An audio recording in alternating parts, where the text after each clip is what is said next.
Hello friends, welcome to my channel study blog with Shivendra.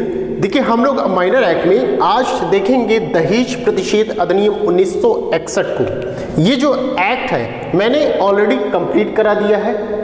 आज की जो क्लास है वो एग्जाम को देखते हुए सिर्फ ये रैपिड रिवीजन की क्लास है। ठीक है, रैपिड रिवीजन की क्लास है।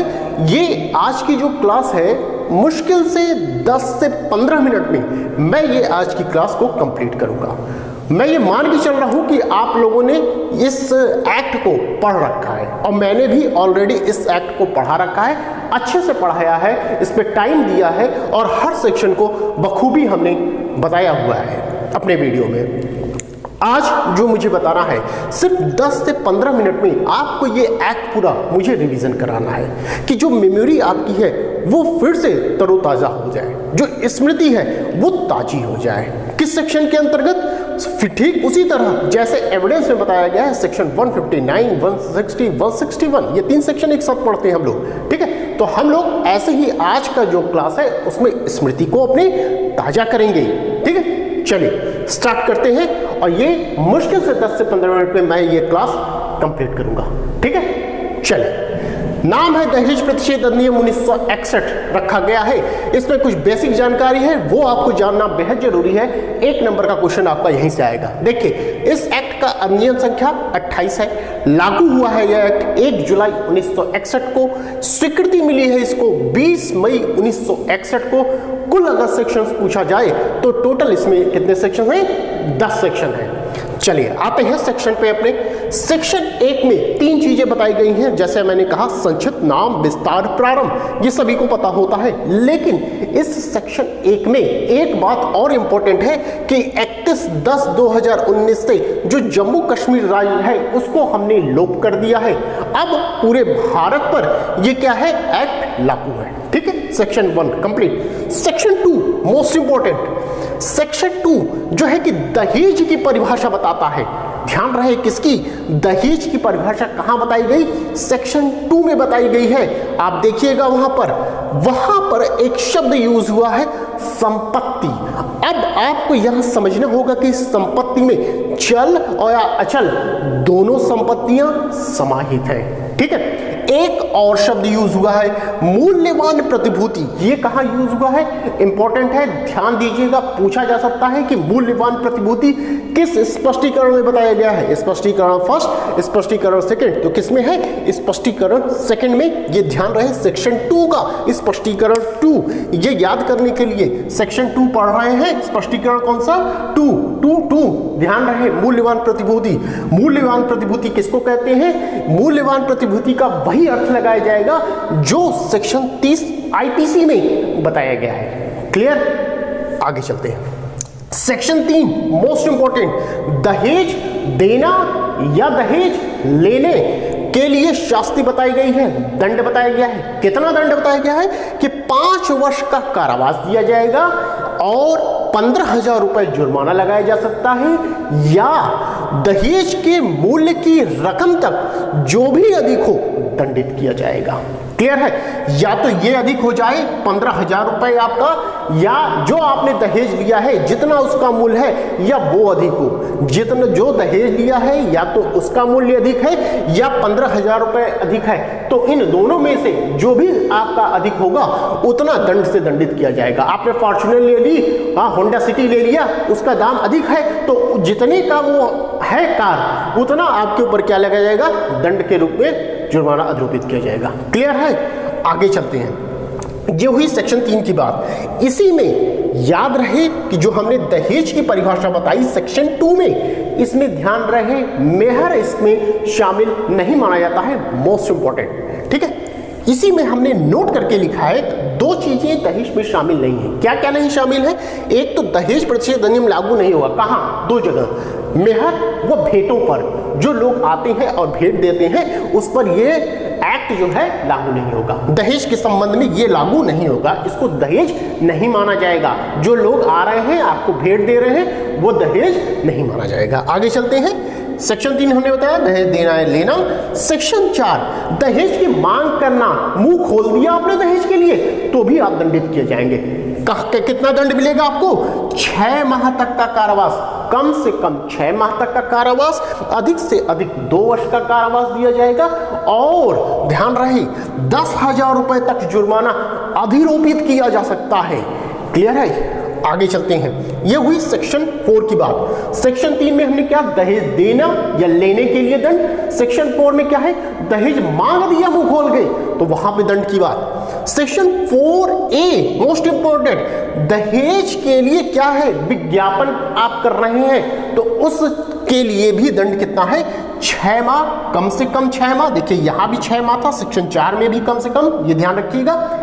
यहां भी 6 माह है, यहां भी 6 माह है, ये ध्यान रखिएगा। तो कम से कम 6 माह है, अधिक से अधिक 5 वर्ष का कारावास दिया जा सकता है, और या ध्यान रहे, या 15,000 रुपए जुर्माना अधिरोपित किया जा सकता है। क्लियर है? तो ये सेक्शन 4 है। सेक्शन 5 बात करता है दहेज देने या लेने का कोई भी एग्रीमेंट किया जाता है तो वो क्या होगा, शून्य होगा। अब इसको इससे मिलाइए, सेक्शन 3 ये क्या कहा, दहेज देने या लेने के लिए शास्ति है। इसी के साथ इसको पढ़िए, दहेज देने या लेने का करार भी शून्य है। दहेज देना या लेने के लिए दंड तो बताया गया है सेक्शन 3 में, लेकिन इसके साथ साथ जो सेक्शन 5 है उसमें यह भी बताया गया कि भैया इसका एग्रीमेंट भी शून्य है। तो 3 के साथ आप पढ़ लीजिए, 5 पढ़ लीजिए। क्लियर है?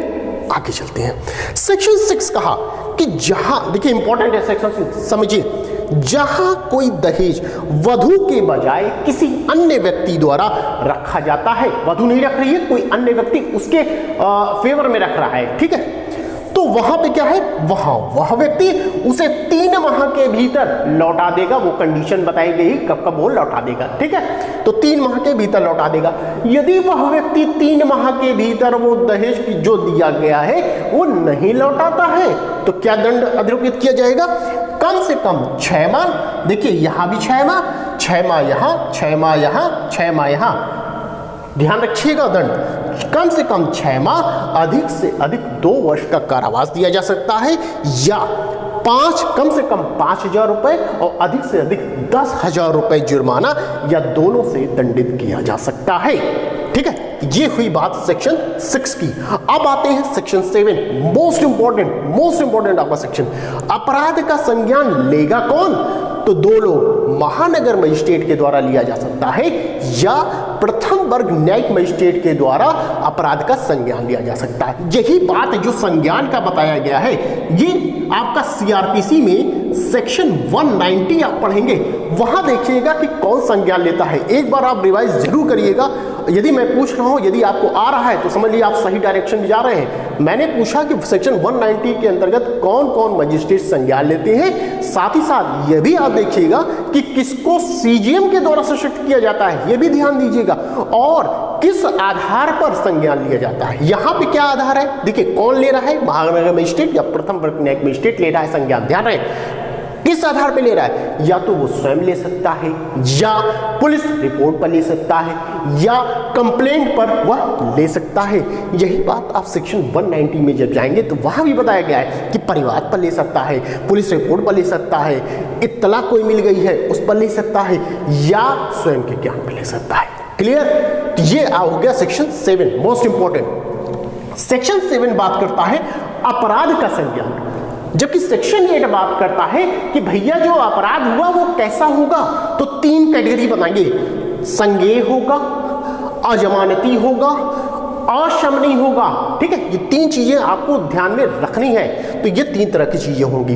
अब आगे आएगी सेक्शन 8A, सबूत का भार, एविडेंस याद करिए। अब 101, 102 वाला, तो सबूत का भार किस पर होगा, अब ध्यान दीजिए, जिस पर दहेज देने या लेने या मुंह खोल के मांगने का आरोप लगा है, सबूत का भार उसी पर होगा कि भैया तुम साबित करो कि तुमने नहीं मांगा, तुम साबित करो तो तुमने नहीं दिया, तुम साबित करो कि तुमने नहीं लिया। तो ये सब सबूत का भार किसके ऊपर है, जो ये चीजें कर रहा है, चाहे दे रहा है, चाहे ले रहा है या मांग रहा है। देने या लेने के संबंध में हमने पढ़ा, सेक्शन 3 को पढ़ा, यहां इसलिए सेक्शन 3 लिखा हमने। वहीं मांगने के लिए आरोप अगर लगाया गया है तो वो सेक्शन 4 के अंतर्गत, देखिए मांगना सेक्शन 4 के अंतर्गत आरोप जिसके ऊपर लगा है वो चले साबित करे। ठीक है, इसीलिए कहा कि सबूत का भार किसके ऊपर होता है, अभियुक्त पर होता है। क्लियर। सेक्शन 8A याद रहे। सेक्शन 8B दहेज प्रतिषेध अधिकारी, ये जो महाराज है दहेज प्रतिषेध अधिकारी, इनकी नियुक्ति कौन करेगा? तो नियुक्ति राज्य सरकार के द्वारा की जाती है। इंपॉर्टेंट है, याद रखिएगा।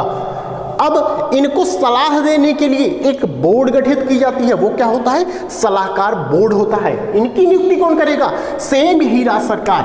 यहां भी राज्य सरकार किसकी नियुक्ति, यहां दहेज प्रतिषेध अधिकारी की नियुक्ति कर रहे हैं, वहीं सलाहकार बोर्ड की नियुक्ति कौन कर रहा है? राज्य सरकार के द्वारा की जा रही है। अब ध्यान दीजिए, ये जो सलाहकार बोर्ड हमारी बनी है, इसमें कुल 5 समाज कल्याण कार्यकर्ता होंगे। क्लियर है? कितने? 5। और इन 5 में भी आपके कम से कम 2 महिलाएं होंगी। मोस्ट इंपॉर्टेंट आपकी बात। 5 समाज कल्याण कार्यकर्ता सलाहकार बोर्ड में होंगे, 5 में से 2 महिलाएं कम से कम होंगी। ये ध्यान रखिएगा, मोस्ट इंपॉर्टेंट है, क्वेश्चन पूछा जा सकता है आपसे। आगे चलते हैं। अब लास्ट में बचा है नियम बनाने की शक्ति। सदाबहार आपका सेक्शन है, ये हर एक्ट में मिलेगा। तो नियम कौन बनाएगा? सेक्शन 9 के अंतर्गत केंद्र सरकार बना सकती है, वहीं सेक्शन 10 के अंतर्गत राज्य सरकार नियम बना सकती है। तो इस तरह ये एक्ट आपका कंप्लीट हो गया। क्लियर? समझ में आया? तो ये आपका डाउरी एक्ट ये कंप्लीट हुआ। कितने टाइम लगे? आप ऐसे ही नोट्स बनाइए अपना, ठीक है? इसीलिए मैं शुरू से कहता आ रहा हूं, जब मैंने क्लास लिया तब मैंने आपको कहा कि आपका बेयर एक्ट ही आपका हथियार होना चाहिए। और बेयर एक्ट में भी जो इंडेक्स है उसी को हथियार बनाइए। अभी भी टाइम है, लग जाइए। एक दिन में कई एक्ट आप खत्म कर सकते हैं। अभी भी समय नहीं गया है। जब जागो तभी सवेरा। अभी हार मत मानिए, ठीक है? अभी लग जाइए, अभी भी बहुत टाइम है। एक दिन में 24 घंटे होते हैं। इस 24 घंटे में आप क्या नहीं कर सकते? तो अभी भी लग जाइए। टाइम टेबल नहीं बनाया है, बना लीजिए, रात दिन एक कर लीजिए। समाज से, दुनिया से एकदम कट जाइए, एकदम फोकस करिए एग्जाम पर। बस आपका जो टारगेट होना चाहिए, बस एग्जाम एग्जाम एग्जाम, बस, और कुछ नहीं, ठीक है? तो इस तरह बेयर एक्ट में जो इंडेक्स है उसको बनाइए और कहाँ कहाँ आपको पढ़ना है, सिर्फ जो हेडिंग पढ़नी है वही इंडेक्स पे मारते जाइए निशान। आपको याद रहे कि जो निशान मार रहे हैं ये सिर्फ हेडिंग पढ़नी है हमें। वहीं पर बेयर एक्ट में जो इंडेक्स है वही दंड लिख लीजिए। जैसे हमने ये कहा सेक्शन 4 में दहेज की मांग दंडनीय है, तो वहां लिख लीजिए कितना दंडित दिया जाएगा सेक्शन 4 में, वही इंडेक्स में मार के लिखिए 6 माह, इतना जुर्माना, ये ऐसे। अब जब सेक्शन 7 हो गया, इंडेक्स में लिखिए अपराध का संज्ञान करेगा कौन, 2 लोग का नाम लिखिए फटाफट यहाँ पे। तो आपको सहूलियत ये होगी कि जब आपका एग्जाम नजदीक में है तो सिर्फ आप रिवीजन वही इंडेक्स करके जाएंगे। ये बात मैंने जब पढ़ाया था आपको तब भी बताया था, और वैसे भी जब मैं मेजर लॉ पढ़ाता था तो भी मैंने वह बात बताई है। अब ये तो हुई बात मेरी कि आपको ये चीज़ें करनी है। यदि आपको यहाँ तक वीडियो मेरी पसंद आई हो तो प्लीज़ वीडियो को लाइक सब्सक्राइब कर दीजिएगा और अपने फ्रेंड सर्किल में शेयर कर दीजिएगा, जिससे कि उनको भी इस वीडियो का फायदा हो। अब इसके साथ साथ यदि आपको इसकी PDF चाहिए, ठीक है, PDF चाहिए, तो आप मेरा टेलीग्राम ग्रुप ज्वाइन कर सकते हैं, शिवेंद्र लॉ स्टडी। मैंने ये 9 माइनर एक्ट पढ़ा दिया है, ठीक है? ये पेड क्लास थी। 9 माइनर एक्ट मैंने जो हमने पढ़ाया है, अगर उस क्लास को अभी भी आप ज्वाइन करना चाहते हैं तो बेशक कर सकते हैं, ठीक है? आप मुझसे कॉन्टैक्ट कर सकते हैं। ये मेरा व्हाट्सएप नंबर है 8840679353 और सेकंड नंबर है आपका 9455417044, ठीक है? इस पे आप मुझसे बात कर सकते हैं या व्हाट्सएप कर सकते हैं। कोशिश करिएगा कि सबसे पहले इस पे आप कॉल करिए, ठीक है? नहीं लगता तो फिर आप इस पे करिएगा। तो इतनी चीज़ें आपको हमने बताई। अगर आपको ये चीज़ें ठीक लग रही हैं, मुझे बताइएगा कि क्या मुझे आगे भी एक्ट ऐसे बताना होगा। अगर आप चाहते हैं कि मैं आगे भी एक्ट बताऊं ऐसा ही, जैसे मैंने ये एक्ट अभी कंप्लीट किया, मुश्किल से 10 मिनट के अंदर मैंने कंप्लीट किया है इसको, उसके बाद मैं ये सब चीज़ें बोल रहा हूँ, ठीक है? कंप्लीट तो कर दिया है मैंने, 10 मिनट के अंदर ही कर दिया है कंप्लीट, इसके बाद मैं ये सब चीज़ें बोल रहा हूँ। तो यदि आपको लगता है कि हाँ सही है, समझ में आ रहा है कुछ, और आगे आपको और ऐसी ही वीडियो चाहिए, तो मैं माइनर एक्ट पर और क्लास बनाने की पूरी कोशिश करूँगा। कमेंट करके मुझे जरूर बताइएगा क्या आगे आपको ऐसी और वीडियो चाहिए, ठीक है? तो बस आज के लिए इतना ही, फिर मिलते हैं नेक्स्ट वीडियो में। Thank you.